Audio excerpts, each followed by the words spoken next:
লক্ষ্মীর ভান্ডার প্রকল্পের টাকা মার্চ মাসে কিন্তু 10 তারিখ পেরিয়ে গেল, তবে কিন্তু উপভোক্তাদের ব্যাংক অ্যাকাউন্টে লক্ষ্মীর ভান্ডার প্রকল্পের টাকা ঢুকলো না। তো লক্ষ্মীর ভান্ডার প্রকল্পের টাকা মার্চ মাসে কি দেওয়া হবে, এই নিয়ে কিন্তু নানা প্রশ্ন উঠছে উপভোক্তাদের মনে। তো লক্ষ্মীর ভান্ডার প্রকল্পের টাকা যারা নতুন আবেদন করেছেন তারাও কিন্তু এই মার্চ মাসে টাকা পেতে চলেছেন। তো মার্চ মাসে আপনারা এই নতুন যারা আছেন আবেদন করছেন তারা এই মার্চ মাসে কবে কত টাকা পাবেন, সম্পূর্ণ ভিডিও স্কিপ করবেন না। তো নতুন পুরনো সবার জন্য কিন্তু এই লক্ষ্মীর ভান্ডার প্রকল্পের টাকা এই মার্চ মাসে কত তারিখে দেওয়া হবে সম্পূর্ণ আমি কিন্তু এই ভিডিওর মাধ্যমে আলোচনা করব।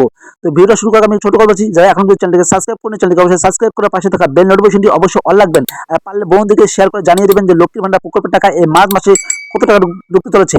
আপনারা কিন্তু এটা চেক করতে দেখা যাচ্ছে যে এখনো কিন্তু মার্চ মাসে কোনো পেমেন্ট স্ট্যাটাস কিন্তু এখনো পর্যন্ত কোনো শো করছে না। তাহলে মার্চ মাসে স্ট্যাটাস আপনাদের কবে শো করবে, আপনারা কিন্তু সম্পূর্ণ ভিডিও স্কিপ করবেন না।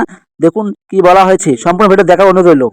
পশ্চিমবঙ্গে মহিলাদের জন্য চালু হলো জনপ্রিয় সরকারি প্রকল্পে লক্ষ্মীর ভান্ডার নিয়ে ফির আপডেট গুরুত্বপূর্ণ সামনে এসেছে। বিশেষ করে মার্চ মাসে ভাতার টাকা কবে ব্যাংক অ্যাকাউন্টে ঢুকবে তা নিয়ে সবার মনে নানা প্রশ্ন তৈরি হচ্ছে। কিন্তু লক্ষ্মীর ভান্ডার প্রকল্পে মার্চ মাসে কিন্তু 10 তারিখ পেরিয়ে গেল, তবু কিন্তু লক্ষ্মীর ভান্ডার প্রকল্পে কিন্তু উপভোক্তার ব্যাংক অ্যাকাউন্টে টাকা ঢুকছে না। রাজ্য সরকারের নতুন বাজেটের ঘোষণার পর এই প্রকল্পেও অনুদানের অঙ্ক বাড়ানো হয়েছে। বর্তমান কিন্তু সাধারণ ওবিসি শ্রেণীর মহিলা পান কিন্তু প্রতি মাসে 1,500 টাকা করে পাচ্ছেন। তো আপনারা কিন্তু ওবিসি মহিলা কিন্তু 1,500 টাকা পাচ্ছেন, আর এসটি এসসি মহিলারা কিন্তু পাচ্ছেন 1,700 টাকা করে। ফেব্রুয়ারি মাস থেকে কিন্তু এই বাড়তি ভাতা কার্যকর হয়েছে। ফলে কিন্তু মার্চ মাসে অনেকেই বাড়তি টাকা কিস্তি পর অপেক্ষায় রয়ে গেছেন। আর কিন্তু যারা নতুন আবেদন করেছেন তারাও কিন্তু এই মার্চ মাসে কিন্তু টাকা পেতে চলেছেন। তো মার্চ মাসে আপনারা কিন্তু যেসব মহিলারা নতুন আবেদন করেছেন তারা কিন্তু এই জানুয়ারি কিন্তু টাকা পাবে না, তারা কিন্তু ফেব্রুয়ারি থেকে এই মার্চ মাসে অর্থাৎ কিন্তু এই দুইটি কিস্তি কিন্তু আপনাদের ব্যাংক অ্যাকাউন্টে ঢুকবে। অর্থাৎ কিন্তু 3,000 টাকা করে যারা নতুন আবেদন করেছেন ফেব্রুয়ারি থেকে মার্চ মাসে, এই দুটি মাসে কিন্তু আপনার ব্যাংক অ্যাকাউন্টে 3,000 টাকা করে দেওয়া হবে। অর্থাৎ কিন্তু আপনারা দুটি কিস্তির মাধ্যমে কিন্তু আপনাদের 3,000 টাকা করে ব্যাংক অ্যাকাউন্টে দেওয়া হবে।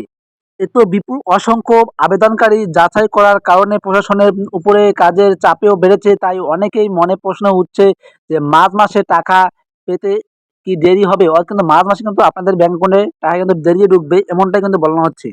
সাধারণত প্রতি মাসে শুরুতে উপভোক্তার ব্যাংক অ্যাকাউন্টে ডিবিটি পদ্ধতিতে টাকা পাঠানো হয়। তবে নতুন আবেদনকারীর তথ্য যাচাই করে ব্যাংক প্রতীক্ষার কারণে এই মাসে সামান্য দেরি হওয়ার সম্ভাবনা থাকতে পারে বলে জানা যাচ্ছে। অর্থাৎ কিন্তু এই মাসে কিন্তু দেরিতে টাকা ঢুকবে এই মার্চ মাসে। তো আপনারা যারা এখন যদি স্ট্যাটাস চেক করেনি স্ট্যাটাস চেক করে দেখে নেবেন, কোনো কিন্তু স্ট্যাটাস প্রসেসিং দেখাচ্ছে না। বড় ধরনের কোনো বিলম্বের কথা সরাসরিভাবে জানানো হয়নি। অর্থাৎ খুব শীঘ্রই উপভোক্তাদের ব্যাংক অ্যাকাউন্টে টাকা পৌঁছে যাওয়ার সম্ভাবনা রয়েছে। অর্থাৎ কিন্তু আপনাদের এখনো মধ্যে কোনো কিন্তু তারিখ ঘোষণা করা হয়নি এই মার্চ মাসে লক্ষ্মীর ভান্ডার প্রকল্পের টাকা। অর্থাৎ কিন্তু 12 থেকে 15 তারিখের মধ্যে কিন্তু আপনাদের ব্যাংক অ্যাকাউন্টে পাঠানো হবে। তো আপনারা অবশ্যই এটা চেক করে নেবেন। সব মিলিয়ে বলা যায় যে লক্ষ্মীর ভান্ডার মাসে মাসে কিস্তি নিয়ে উদ্বিগ্ন হওয়ার তেমন কোনো কারণ নেই। যাচাই প্রক্রিয়ার জন্য সমস্যার সময় লাগলেও খুব দ্রুতই উপভোক্তাদের ব্যাংক অ্যাকাউন্টে লক্ষ্মীর ভান্ডার প্রকল্পের টাকা পৌঁছে যাবে। বন্ধুরা যারা এখন চ্যানেলকে সাবস্ক্রাইব করেন চ্যানেলকে অবশ্যই সাবস্ক্রাইব করে পাশে থাকা বেল নোটিফিকেশনটি অবশ্যই অল রাখবেন। পারলে বন্ধুদের করে বেশি বেশি করে শেয়ার করে জানিয়ে দিবেন। ধন্যবাদ।